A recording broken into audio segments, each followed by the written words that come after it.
हाय, आप सभी का मेरे चैनल में बहुत बहुत स्वागत है। राजेश खन्ना जी का वो डायलॉग तो आप सभी को याद होगा, बाबू मोशाय ज़िंदगी लंबी नहीं, ज़िंदगी बड़ी होनी चाहिए। हम सभी को एक ना एक दिन मरना है, हम नहीं जानते वो दिन कब आएगा, लेकिन इस दरमियान हमें ज़िंदगी कैसे जीनी है ये पूरी तरह से हमारे हाथ में है। इस पे हमारा सिर्फ बस चलता है, मौत पे हमारा बस नहीं है, लेकिन अपनी ज़िंदगी को, अपनी पूरी ज़िंदगी को कैसे जीना है ये पूरी तरह से हमारे हाथ में है। इसको कोई नहीं छीन सकता हमसे, और अपनी ज़िंदगी को बड़ी कैसे बनानी है ये हम पे डिपेंड करता है।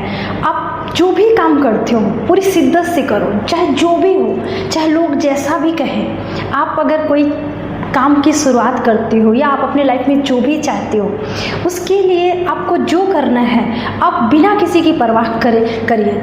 आप लोग तो बोलेंगे, लोगों का काम है बोलना। आप अपनी ज़िंदगी को अगर सही मायने देना चाहते हो, अपनी ज़िंदगी को सही आयाम देना चाहते हो, एक अलग ही धारा देना चाहते हो, तो आप लोगों के बिना किसी परवाह के, लोगों के कहने का परवाह बिल्कुल मत कीजिए, और जो करना है आप पूरी शिद्दत से करिए। तभी हमारी ज़िंदगी देखिएगा बड़ी हो जाएगी, लंबी हो या ना हो लेकिन बड़ी ज़रूर हो जाएगी। मैं आज एक बहुत ही खूबसूरत कहानी आप लोगों से शेयर करूंगी, क्योंकि कहानियाँ हमारे लाइफ में बहुत बड़ा योगदान निभाती हैं। कहानियाँ हम लोगों को प्रेरणा देती हैं, हम लोग कैसे जीवन जीना है, छोटी छोटी कहानियाँ हमारे जीवन को सीख देती हैं। और आज मैं आपके सामने फिर एक खूबसूरत सी कहानी लेके आई हूँ, और मुझे यकीन है आप लोगों को ज़रूर पसंद आएगी। ये कहानी है दो लोगों की, एक की भगवान पे बहुत आस्था थी और एक को भगवान से बहुत शिकायत थी। उसे भगवान पे बिल्कुल भी भरोसा नहीं था, क्योंकि उसके लाइफ में बहुत सारी चीज़ें मतलब जो नहीं चाहता था वो हुई थी। वो भगवान को हमेशा कोसते रहता था, वो उसको लगता था कि भगवान जो भी हुआ उसके लाइफ में वो भगवान के कारण हुआ।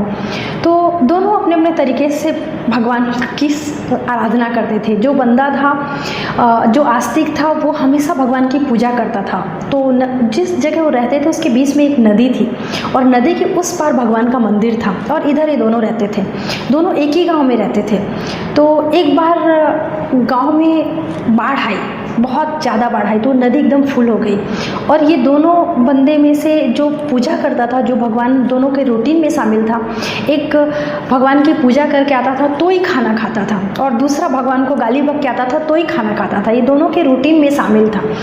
तो एक बार जब नदी में बाढ़ आ गई तो जो बंदा आस्तिक था, तो जो भगवान की पूजा करता था, वो नदी के किनारे तक गया, और उससे महसूस हुआ कि आज पानी बहुत ज़्यादा है, बाढ़ है, और वो भगवान की पूजा नहीं कर पाएगा, उधर नहीं जा पाएगा। इसलिए वो दूर से ही भगवान को प्रणाम करके आ गया, भगवान से क्षमा प्रार्थना किया कि भगवान मैं आज आपके मंदिर तक नहीं आ सकता हूँ, क्योंकि पानी इतना ऊपर आ गया है और मैं बह के मर भी सकता हूँ, इसलिए मैं आपकी पूजा में नहीं आ सकता हूँ। दूर से भगवान से क्षमा मांग के चले जाता है। लेकिन जो दूसरा बंदा था, जो भगवान को कोसने जाया करता था, वो जब तक भगवान को कोस नहीं लेता था तब तक वो कभी खाना नहीं खाता था, पानी भी नहीं पीता था। नहाने के बाद उसका पहला काम था नदी पार करके जाना और भगवान को गाली बकना, फिर आके खाना खाना। तो लेकिन उस बंदे ने बोला नहीं, मैं भगवान के द्वार तक जाऊंगा, चाहे कितनी भी मुसीबत आए। और वो बंदा गया, नदी पार करके गया, और भगवान के पास जाके उनको खरी खोटी सुनाने लगा, भगवान को जो उसके रूटीन में था, जो वो करता था। तभी भगवान अचानक से प्रकट हुए और बोले मैं तुम्हारी भक्ति से बहुत प्रसन्न हूँ।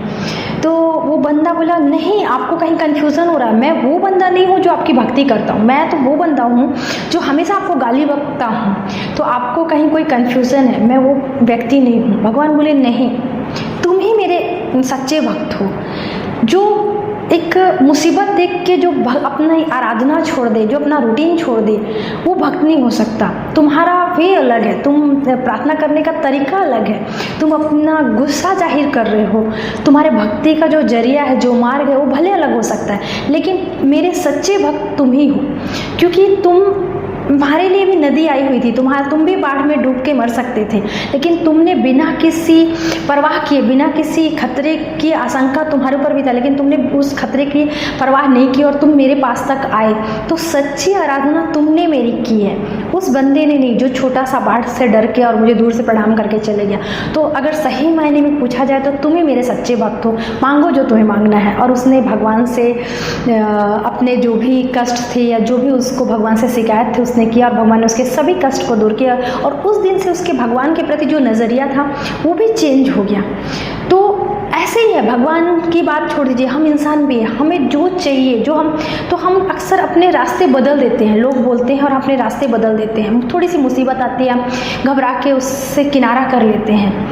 आप अपनी लाइफ को अगर सही मायने देना चाहते हैं तो जो आपने शुरुआत किया उसको आप अंत तक पहुंचाइए, कितनी भी बड़ी मुसीबत है। और आप देखिएगा, हो सकता है आप उसमें ज़्यादा पैसा ना प्राप्त कर सकें, ज़्यादा आपको उपलब्धि ना हो, ज़्यादा प्रॉस्पेरिटी ना मिले, लेकिन आपको सेटिस्फैक्शन मिलेगा। इसलिए जो भी काम आप कर रहे हैं दिल से करिए, बिना किसी की परवाह किए, और आप देखिएगा इससे आपकी ज़िंदगी बड़ी हो जाएगी, लंबी हो या ना हो। जितने दिन आपको ज़िंदगी के मिले हैं आप उसको पूरी शिद्दत से जीजिए। Thank you. अगर आपको मेरा वीडियो अच्छा लगे तो शेयर ज़रूर करिएगा और आप कमेंट्स करके बताइएगा, और अगर मेरे वीडियो आपको पसंद आ रहे हैं तो सब्सक्राइब करिएगा चैनल। Thank you.